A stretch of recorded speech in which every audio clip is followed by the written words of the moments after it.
বাংলাদেশে একটি নির্বাচিত সরকার একটি বাজেট দিতে যাচ্ছে, একটি পরিকল্পনা দিতে যাচ্ছে।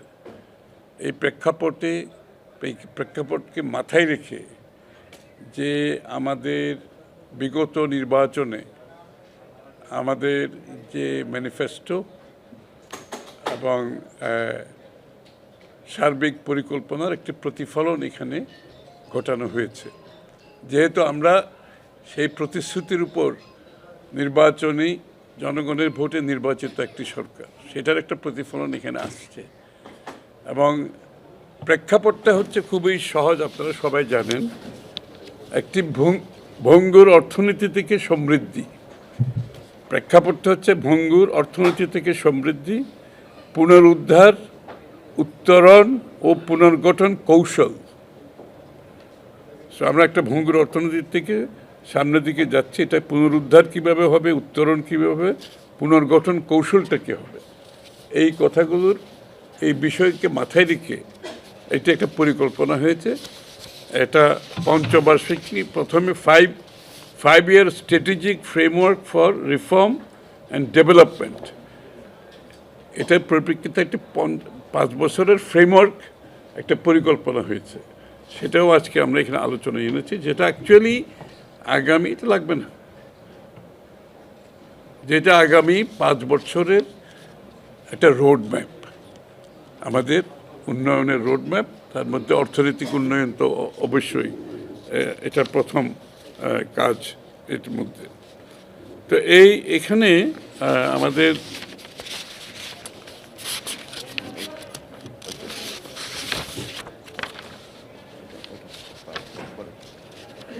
প্রধান এই 5 year strategic framework for reform and ডেভেলপমেন্টের প্রথম স্তম্ভ হচ্ছে রাষ্ট্র ব্যবস্থার সংস্কার ও এই বিচার ও আইনগত সেবা সম্প্রসারণ, প্রশাসনিক ডিজিটালাইজেশন, আইন প্রয়োগকারী সংস্থার সক্ষমতা বৃদ্ধি, সরকারি বিনিয়োগ ব্যবস্থাপনা আধুনিকীকরণের উপর গুরুত্ব দেওয়া হয়েছে। Multi year public investment program চালুর পরিকল্পনাও রয়েছে। এখানে অনেকগুলো স্তম্ভ আছে, আমি সবগুলো বলছি না এখানে, বরঞ্চ আমি 2026-27 অর্থবর্ষের প্রস্তাবিত বার্ষিক উন্নয়ন কর্মসূচি এডিপি, যেটা আজকে আলোচনায় এসছে, বাংলাদেশের উন্নয়ন পরিকল্পনার একটি নতুন দৃষ্টিভঙ্গির প্রতিফলন। জাতীয় অর্থনৈতিক পরিষদে এনইসি উপস্থাপিত এই এডিপি শুধু অবকাঠামোগত উন্নয়ন নয়, বরং রাষ্ট্রীয় সংস্কার, বৈষম্যহীন সমাজ গঠন, টেকসই অর্থনীতি এবং আঞ্চলিক ভারসাম্য প্রতিষ্ঠার একটি সমন্বিত রূপরেখা তুলে ধরা হয়েছে। প্রস্তাবিত এডিপির মোট আকার ধরা হয়েছে 3 লক্ষ কোটি টাকা। এর মধ্যে জিওবি বাংলাদেশের অর্থায়নে, সরকারের অর্থায়নে 1,99,000 কোটি টাকা এবং প্রকল্প ঋণ অনুদান 1,10,000 কোটি টাকা। চলমান অর্থ বছরের তুলনায় এটি বড় আকারের উন্নয়ন কর্মসূচি, যা সরকারের বিনিয়োগ ও বাস্তবায়ন সক্ষমতা বৃদ্ধির ইঙ্গিত দেয়। অর্থাৎ আমাদের এই যে বার্ষিক উন্নয়ন পরিকল্পনার যে প্রস্তাবটি দেওয়া হয়েছে, এটাতে আমরা ধরে নিয়েছি একটি নির্বাচিত সরকারের সক্ষমতা অনেক বেশি থাকবে, এফিসিয়েন্সি অনেক বেশি থাকবে এবং এটার বাস্তবায়ন ক্ষমতাও বেশি হবে। এই জন্য আমরা কতগুলো সিদ্ধান্ত নিয়েছি আজকে। এখানে যেমন পিডি, প্রজেক্ট ডিরেক্টর নিয়োগের ব্যাপারে একটা সিদ্ধান্ত হয়েছে। বিগত দিনে প্রজেক্ট ডিরেক্টর নিয়ে অনেক প্রশ্নবিদ্ধ আছে, দুর্নীতির প্রশ্ন আছে, এখানে নিজস্ব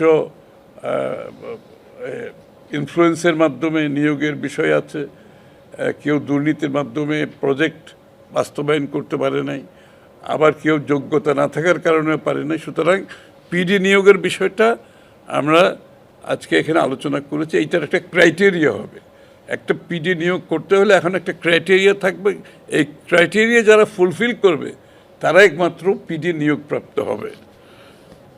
সময় মতো প্রকল্প শেষ না হলে দায়িত্ব নির্ধারণ, আমরা প্রকল্প শুরু থেকে বাস্তবায়ন শেষ পর্যন্ত এটার যে সময়সীমা এটার উপর জোর দিচ্ছি এবং এটার প্রতিটি পদক্ষেপে প্রতিটি স্টেপকে এটাকে মনিটর করা হবে এবং প্রত্যেকটি মন্ত্রণালয় এটা মনিটর করবে।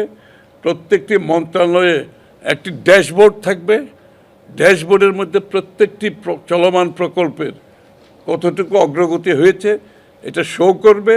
যেখানে অগ্রগতি হচ্ছে না, কোনো কারণে পিছিয়ে যাচ্ছে, সেখানে সাথে সাথে ব্যবস্থা নেওয়া হবে মন্ত্রণালয়ের পক্ষ থেকে।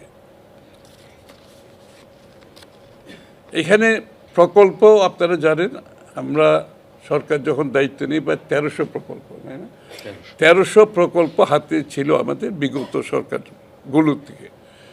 এখানে দেখা যাচ্ছে অনেকগুলো প্রকল্প আসলে উদ্দেশ্য প্রণোদিত দুর্নীতি এবং অথবা ইনএফিশিয়েন্সি, ওয়েস্টেজ, যেটা জাতীয় অর্থনীতিতে অগ্রাধিকার থাকার কথা ছিল না। তো আমরা এখানে রিভিউ করছি সব প্রকল্পগুলো, এই রিভিউতে যেগুলো গ্রহণযোগ্য নয় সেগুলোকে বাদ দেওয়া হবে।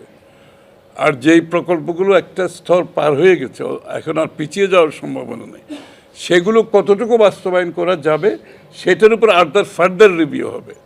সেগুলো যদি ফার্দার বাস্তবায়ন করা সম্ভব হয় বাস্তবায়ন করা হবে। যদি আমরা মনে করি সেগুলো বাস্তবায়নের মাধ্যমে দেশ লাভবান হবে না, জনগণ লাভবান হবে না, সেগুলো আমরা বাতিল করব। আর যেগুলো নতুন প্রকল্প সেগুলোকে সীমা নির্ধারিত সময়ের মধ্যে সমাপ্ত করতে হবে। এই সময় বাড়ানোর কোনো সুযোগ নাই এবং এটার জন্য আমি বলছি যে মেজারগুলো আমরা নিয়েছি, ব্যবস্থা, সেটা আমি আপনাদের সামনে তুলে ধরেছি। এবং আইএমইডি যারা বাস্তবায়নটা দেখে তারা এই প্রকল্পগুলো বিগত দিনে যে দুর্নীতির মাধ্যমে কিংবা অব্যবস্থাপনার মাধ্যমে যে সমস্ত প্রকল্পগুলো এসেছে এগুলো আইডেন্টিফাই করবে আইএমইডি তদন্তের মাধ্যমে, তার পরিপ্রেক্ষিতে ব্যবস্থা নেওয়া হবে।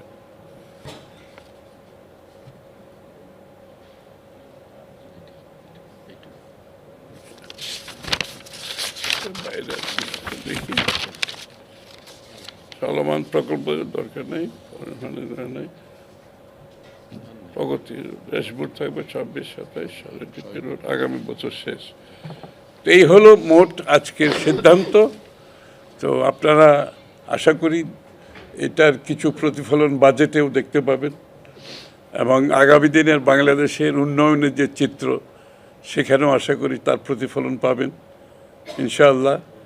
আমরা মনে করি যে এই প্রকল্পগুলো নতুনভাবে হবে সেগুলো তো সময় মতো শেষ করতে হবে। আর যেগুলো আমরা বিগত দিন থেকে পেয়েছি, এই অসমাপ্ত কাজগুলো কতটুকু সমাপ্ত করবে সেগুলো রিভিউর মাধ্যমে সমাধান হবে। আর যেগুলো আসলে প্রয়োজনীয়তা নাই সেগুলো বাদ দেওয়া হবে। এইটু আচ্ছা, একজন সেখানে দেখলাম যে 17,000 কোটি টাকা তার ফ্যামিলি কার্ড, কৃষক কার্ড এই ক্ষেত্রে রাখা হয়েছে, উন্নয়নের টাকাটা এইভাবে দেওয়া হচ্ছে, আছে কিনা? প্ল্যানটা খুব সহজ। শিক্ষা স্বাস্থ্য খাতে বরাদ্দ প্রায় দেওয়া হয়ে গেছে, যেগুলো এলজিআরডি খাতে বরাদ্দ দেওয়া হয়ে গেছে। তারপরে আমি যেটা বলেছি আপনারা খেয়াল করেছেন কিনা, বিগত দিনে যে প্রকল্পগুলো আছে এগুলো যেগুলো বাস্তবায়ন সম্ভব নয়, যেগুলো জনস্বার্থে করার প্রয়োজনীয়তা না, সেগুলো বাদ যাবে। সুতরাং কতগুলো বাদ যাবে এগুলো রিভিউ হচ্ছে। যেগুলো বাদ যাবে সেগুলোর জন্য আমরা থোক বরাদ্দ রেখেছি, কারণ আমাদের তো নতুন প্রকল্প করতে হবে। নতুন প্রকল্প করার জন্য থোক বরাদ্দ থেকে যার যে প্রয়োজনীয়তা সে তার পরিপ্রেক্ষিতে বরাদ্দ দেওয়া হবে। ওই কারণেই করা হয়েছে, যেহেতু এখানে অনেকগুলো প্রকল্প বাদ যাবে, অনেকগুলো আমরা বাস্তবায়ন সম্ভব না, অনেকগুলো জনস্বার্থে করতে পারবেন না, অনেকগুলো প্রকল্পের পেছনে অন্য উদ্দেশ্য ছিল, সেগুলো তো আমরা করতে পারবো না। আমাদের প্রত্যেকটি প্রকল্পের, আমি একটা কথা বারবার বলছি, প্রত্যেকটি প্রকল্পের দ্য ভ্যালু ফর মানি, এটা মূল্য থাকতে হবে, এটার রিটার্ন অন ইনভেস্টমেন্ট, এটার বিপরীতে আমার একটা রিটার্ন থাকতে হবে এবং এটা এমপ্লয়মেন্ট ক্রিয়েট করতে হবে। আমরা জবলেস কোনো গ্রোথ চাচ্ছি না। আমরা একটা বড় জনসংখ্যার আগামী দিনের কর্মসংস্থানকে মাথায় রেখে আমাদের প্রকল্প করছি, সুতরাং সেটাও আমাদের মাথায় রাখতে হবে। অ্যান্ড আমাদের জলবায়ুর যে বিষয়টা সেটাও মাথায় রাখতে হবে। Thank you. আর আছে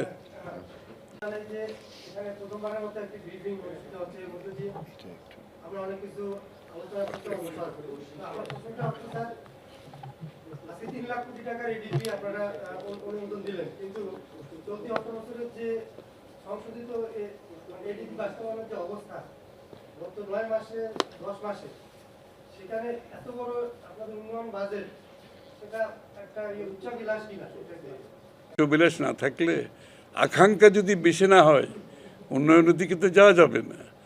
আর বিশেষ করে বিগত দিনের দেশ যতটুকু পিছিয়েছে, সেখান থেকে স্যালভেজ করে সামনের দিকে যেতে হলে আপনাকে তো বিনিয়োগ করতে হবে। আপনি বিনিয়োগ না হলে প্রবৃদ্ধি হবে না, কর্মসংস্থান হবে না, দেশের উন্নয়ন হবে না। সুতরাং আমাদের সেই কনফিডেন্স আছে, আমরা সেটা বাস্তবায়ন করতে পারবো বিধায় আমরা প্রকল্প এত বড় একটা ডেভেলপমেন্ট বাজেট করেছি। আশা করি সকলের সহযোগিতায়, সততার মাধ্যমে, প্রফেশনালিজমের মাধ্যমে এটা করা সম্ভব। আপনারা দেখতে পাচ্ছেন 3 মাসের মধ্যে একটি সরকার কতগুলো সিদ্ধান্ত দিয়েছে, কতগুলো সিদ্ধান্ত বাস্তবায়ন করেছে 3 মাসের মধ্যে। সুতরাং বুঝতেই পাচ্ছেন যে আমাদের প্রজেক্ট শুধু নেওয়া তো বড় কথা না, এটা বাস্তবায়নের পিছনে যে চিন্তা, সেটাকে মাথায় রেখে আমরা প্রজেক্টগুলো করছি।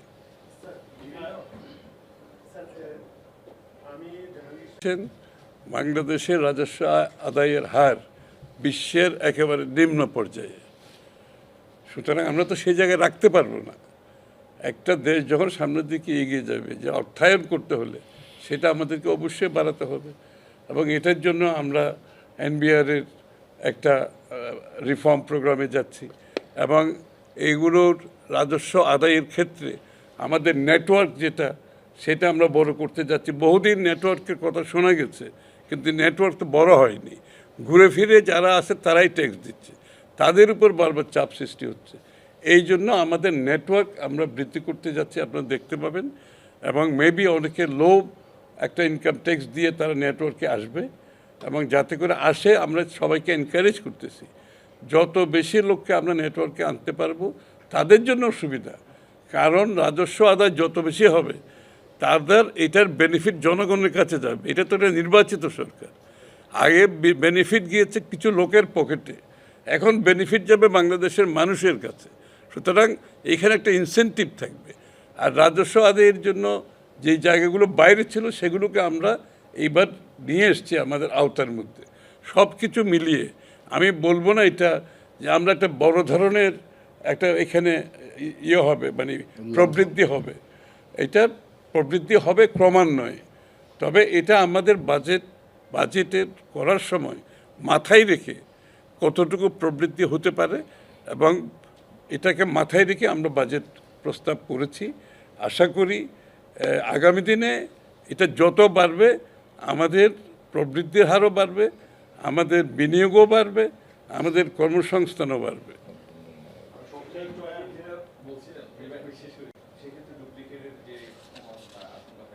বুঝতে পেরেছি, থ্যাংক ইউ, বুঝেছি।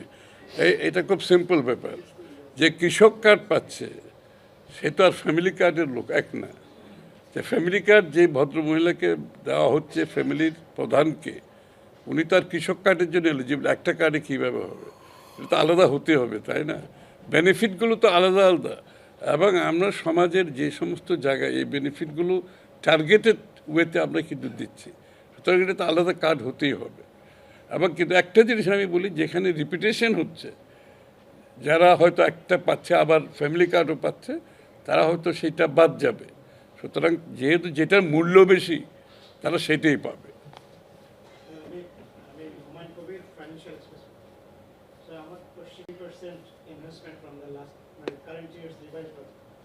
এইটা কি শুধুমাত্র আপনার এক্সপেকটেশন থেকে মনে করছেন যে elected government could implement all the things? এইটাই শুধু আপনাদের এক্সপেকটেশন, এখান থেকে এক্সপেক্ট করছেন 3 লাখ কোটি টাকা বাজেট ইমপ্লিমেন্ট করবেন? নাম্বার 1। নাম্বার 2 হচ্ছে যে 53% enhanced budget আপনি implement করবেন। হ্যাঁ, অবশ্যই। এখানে তো আপনাকে বিষয়টা হচ্ছে আমরা আমরা কিন্তু কথাগুলো পরিষ্কারভাবে বলেছি। বিষয়টা তবে লাস্ট প্রশ্নটা আগে নিই আপনার।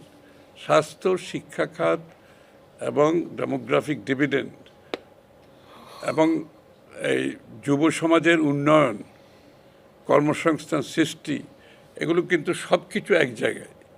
এবং এই জায়গায় যে বাজেট না দিলে তাহলে আপনি যে আমরা ইউনিভার্সাল হেলথ কেয়ার যে কথাটা বলছি, প্রাথমিক স্বাস্থ্যসেবার কথা বলছি, তার সাথে আরও অন্যান্য স্বাস্থ্যসেবার কথাগুলো বলছি, এগুলো বাস্তবায়ন করতে গেলে তো আপনাকে বাজেট দিতে হবে, তাই না?